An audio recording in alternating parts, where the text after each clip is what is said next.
Jeritan itu menggema seperti gelombang badai yang pecah di padang tak berbatas. Umar berdiri terpaku, matanya membelalak menatap pemandangan yang tidak pernah terbayangkan seumur hidupnya, atau bahkan dalam mimpi paling kelam sekalipun. Di hadapannya, ribuan manusia berdesakan dalam kegelisahan, dan di antara mereka tampak satu kelompok dengan wajah pekat seperti bara arang, hitam legam, seolah ditempa ribuan tahun rasa malu dan kehinaan. Siapa mereka? Umar berbisik. Suaranya tercekat. Hatinya bergetar. Di sampingnya, seorang malaikat tegap berdiri. Sinar dari dirinya memantulkan cahaya yang membuat Umar menunduk. Mereka adalah orang-orang yang menutupi kebenaran, jawab malaikat itu. Di dunia, wajah mereka tampak bersih, tetapi hati mereka memusuhi cahaya. Hari ini, yang tampak adalah hakikat. Umar masih gemetar. Udara di padang mahsyar begitu panas, tetapi yang ia rasakan lebih daripada panas fisik. Ada sesuatu yang menusuk hati, seakan-akan pandangan Allah sedang menembus seluruh lapisan jiwa manusia. Setiap amal yang dahulu disembunyikan kini terangkat, tanpa tersisa. Matahari didekatkan. Nafas manusia seperti terbakar. Peluh jatuh seperti hujan. Barisan manusia itu terus menjerit, memohon pada malaikat, memohon pada siapapun yang mau mendengar. Namun mahsyar bukan tempat permohonan dilayani, ini adalah tempat pertanggungjawaban. Satu sosok pria dalam barisan wajah hitam itu mencuri perhatian Umar. Tubuhnya kurus, kepalanya tertunduk, wajahnya hitam dan penuh retakan seperti tanah yang gersang. Ia memukul dadanya sendiri sambil berulang kali berteriak. Celaka aku tahu kebenaran, tetapi aku menolaknya. Aku tahu larangan Allah, tapi aku meremehkannya. Aku tahu orang lain salah, tapi aku lebih bangga memperlihatkan kesalahan mereka daripada memperbaiki diriku sendiri. Jeritannya menusuk telinga Umar. Pria itu berjatuhan, merangkak, lalu bangkit lagi hanya untuk runtuh kembali. Umar berusaha menatap tanpa gemetar. Betapa beratnya penyesalan di hari ini. Malaikat di sisinya berkata, di dunia, manusia bisa berpura-pura. Ada yang menampilkan senyum suci, tetapi hatinya penuh permusuhan. Ada yang menuduh orang lain munafik, padahal dirinya yang paling dalam kegelapan. Di mahsyar, wajah menjadi saksi jiwa. Kegelapan itu bukan arang, itu perbuatan mereka sendiri. Lalu malaikat mengulurkan tangan ke arah sebagian dari kelompok itu. Wajah mereka lebih mengerikan daripada yang lain. Hitamnya lebih kelam. Dari mata mereka menetes cairan gelap seperti oli terbakar. Mereka adalah pemimpin keburukan, jelas malaikat. Mereka yang dengan sengaja memakai agama untuk mencari dunia.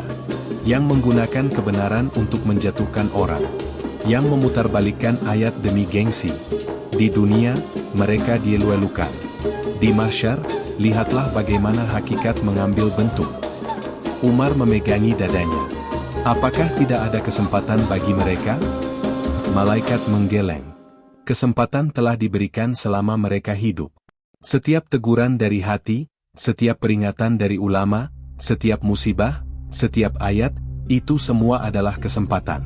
Tetapi mereka memilih nama daripada kejujuran, pujian daripada kebenaran, gengsi daripada taat. Jeritan itu semakin keras.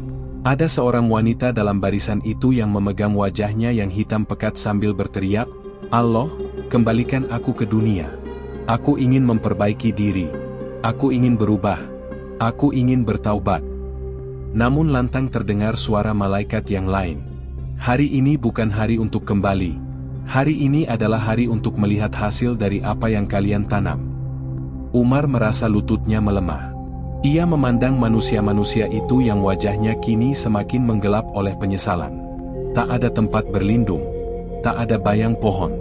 Tak ada tirai untuk menyembunyikan dosanya. Dan yang paling membuat hatinya bergetar adalah ketika ia melihat seorang pemuda yang tampaknya dulu rajin beribadah. Pakaiannya lusuh, wajahnya hitam, tapi ia memegang tasbih di tangannya. Aku rajin berzikir, aku rajin membaca Al-Quran, aku rajin hadir di masjid. Pemuda itu mengulang-ulang kata itu sambil menangis. Kenapa wajahku hitam seperti ini? Malaikat menjawab dengan suara menembus jantung. Karena engkau beribadah untuk dipuji, bukan karena Allah. Di dunia, engkau ingin dipandang alim. Di mahsyar, engkau dipandang dari niatmu. Umar menutup wajahnya, menahan rasa nyeri.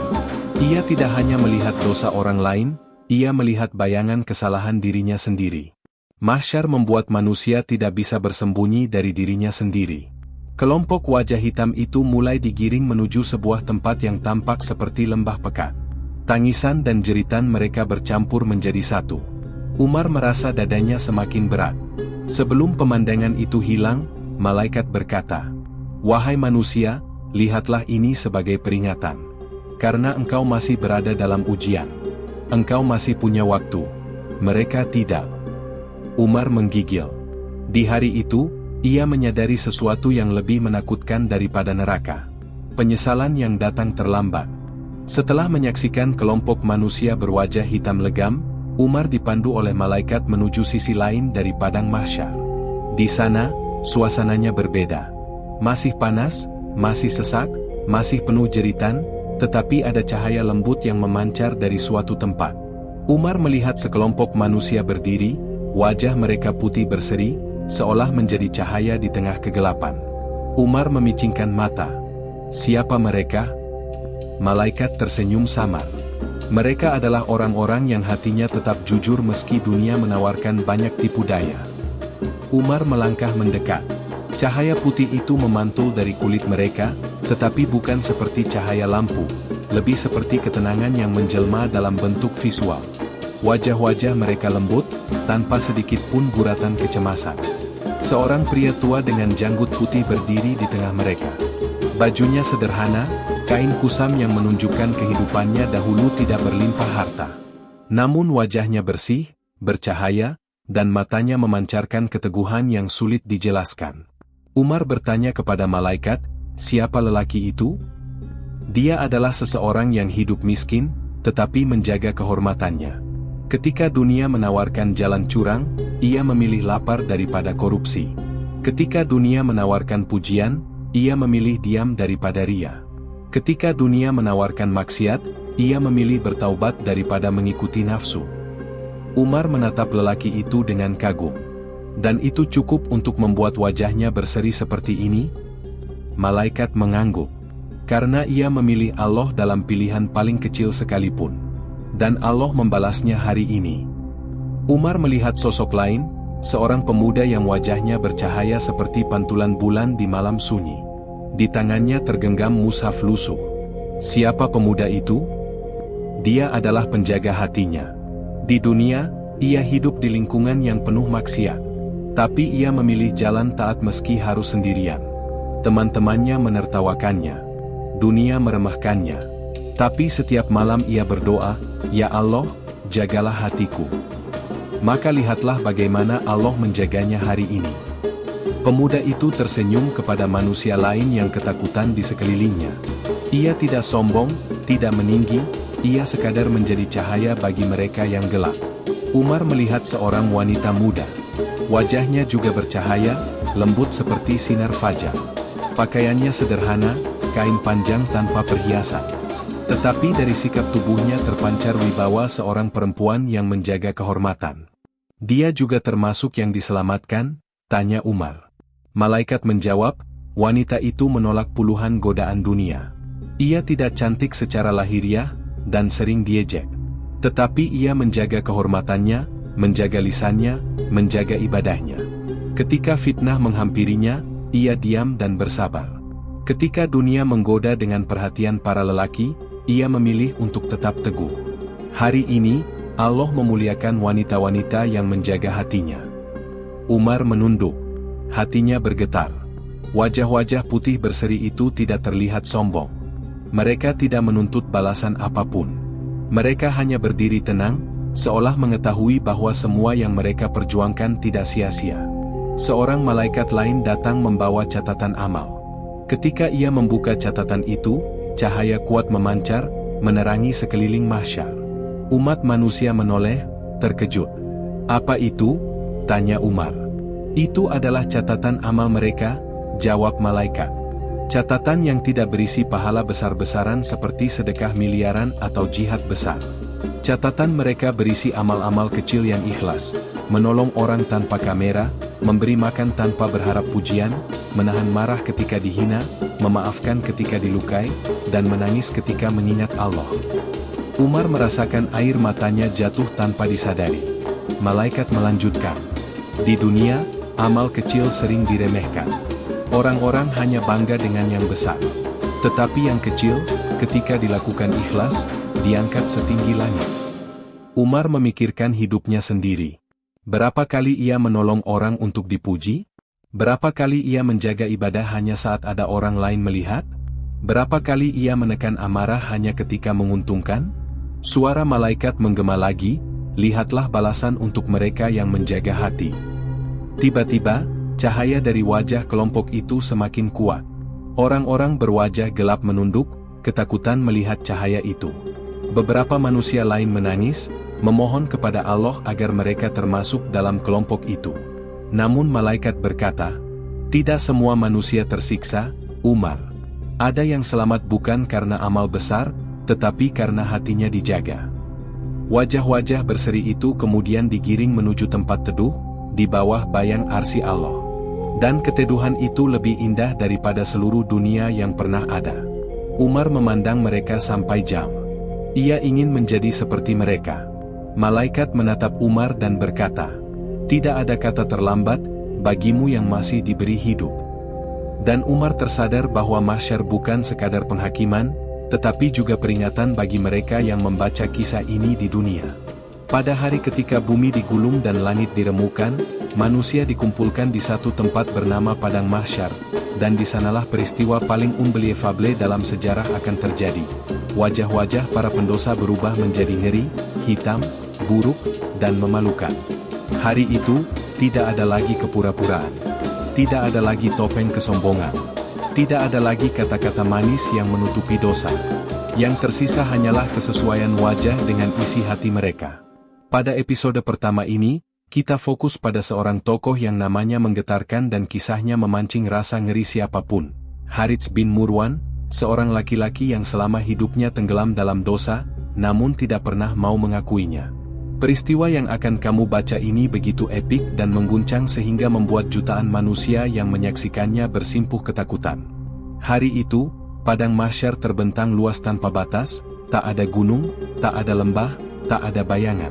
Cahaya menembus dari atas tanpa henti, panasnya menyeruak seperti api yang menyambar. Manusia berkerumun, jutaan, miliaran, berdiri tanpa alas kaki, berkeringat, gemetar, terengah-engah, menunggu keputusan yang akan menentukan masa depan mereka. Harits bin Marwan berdiri di tengah lautan manusia itu, dengan tubuh menggigil. Seluruh kehidupannya seakan diputar dalam pikirannya, semua dosa, maksiat, kejahatan, kedustaan, dan kebohongan yang pernah ia lakukan membayangi dirinya. Saat malaikat menyeru untuk mendekat, Harits mencoba menyembunyikan wajahnya, seolah bisa lari dari kenyataan. Namun sebuah suara yang tak tertandingi menggema di seluruh tempat itu. Hari ini, Allah membuka rahasia-rahasia manusia. Wajah mereka akan menampakkan apa yang dulu mereka sembunyikan. Dan saat kalimat itu menggema, sesuatu yang luar biasa terjadi. Wajah Harits mulai berubah perlahan. Kulitnya menghitam dari satu sisi, seperti terbakar bara. Matanya membesar dan cekung, menunjukkan ketakutan yang tidak pernah ia rasakan seumur hidup. Bibirnya mengering, retak-retak, dan mulutnya gemetar tanpa bisa mengucapkan satupun kata. Rambutnya berdiri, tatapannya kosong, dan ekspresi ngeri tertanam kuat pada wajahnya. Manusia di dekatnya menatap dengan campuran antara jijik dan takut. Lihat itu, bisik seseorang. Itu wajah seorang pendosa besar? Wajahnya hitam seperti malam tanpa cahaya. Harits mencoba menutupi wajahnya, namun tangannya sendiri ikut berubah. Kering, pucat, gemetar, lalu muncul retakan-retakan seperti tanah yang terpanggang matahari. Dia berusaha meraba permukaan wajahnya, dan setiap sentuhan membuatnya semakin takut. Tidak, tidak, ini bukan aku. Ini bukan wajahku, teriaknya. Tetapi suara itu lenyap dalam kerumunan teriakan lain, karena bukan hanya Harits yang mengalami perubahan. Di seluruh Padang Mahsyar, jutaan wajah menampakkan bentuk sebenarnya. Ada yang putih bercahaya, ada yang kelabu, ada yang memerah penuh malu, dan ada pula yang hitam legam seperti arang. Namun perubahan Harits adalah salah satu yang paling mengerikan.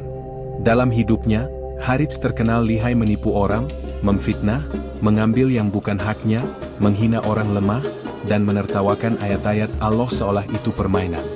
Ia biasa berbicara manis di depan orang lain, tetapi di belakang mereka ia adalah serigala yang siap menerkam. Kini, di tempat ini, wajahnya memancarkan segala keburukan yang pernah ia lakukan.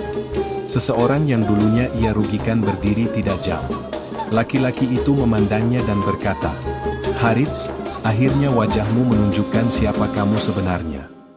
Harits memalingkan muka, tetapi apa gunanya? Semua orang sudah melihat. Semua malu yang pernah ia sembunyikan terkuak di hari ini. Terdengar suara malaikat dari kejauhan.